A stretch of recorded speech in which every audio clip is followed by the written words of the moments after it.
বিসমিল্লাহির রহমানির রহিম।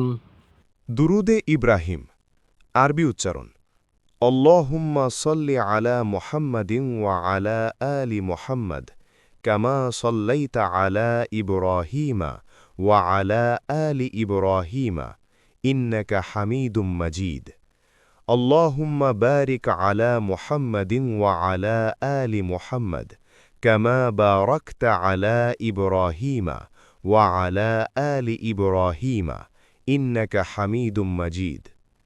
অনুবাদ বাংলায় অর্থ, হে আল্লাহ, মোহাম্মদ সাল্লাল্লাহু আলাইহি ওয়াসাল্লাম ও তার পরিবারে দয়া করুন, যেমন আপনি ইব্রাহিম আলাইহিসসালাম ও তার পরিবারে দয়া করেছিলেন।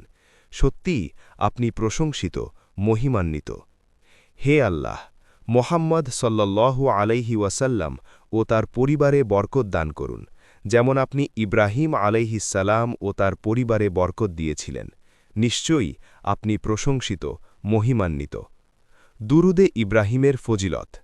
দোয়া কবুলের জন্য অত্যন্ত উপকারী।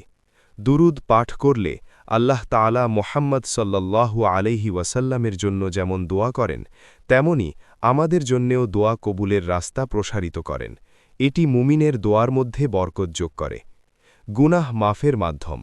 যারা নিয়মিত দুরুদ পাঠ করেন তাদের গুনাহসমূহের মাফ হওয়ার সম্ভাবনা বৃদ্ধি পায়। বিশেষত যে ব্যক্তি প্রতিদিন 10 বার দুরুদ পাঠ করে তার প্রতি গুনাহের জন্য দয়া করা হয় বলে অনেক হাদিসে উল্লেখ আছে। আল্লাহর নৈকট্য অর্জন। দুরুদ পাঠ করলে আল্লাহর নৈকট্য এবং রহমত প্রাপ্তির সুযোগ বাড়ে। পবিত্র হাদিসে আছে, যে ব্যক্তি আমার উপর দুরুদ পাঠ করবে আমি তার 10 গুণ রহমত প্রেরণ করব। প্রতি মৃত্যুর আগে তার জন্য সাওয়াব বৃদ্ধি করে।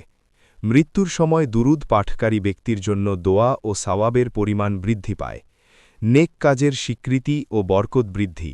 যে ব্যক্তি দুরুদ পাঠ করে তার নেক কাজসমূহ আল্লাহর নৈকট্য লাভ করে। এটি হৃদয়কে পরিসমৃদ্ধ করে এবং বরকতের প্রবাহ বৃদ্ধি করে। ভিডিওটি ভালো লাগলে অবশ্যই সাবস্ক্রাইব করবেন।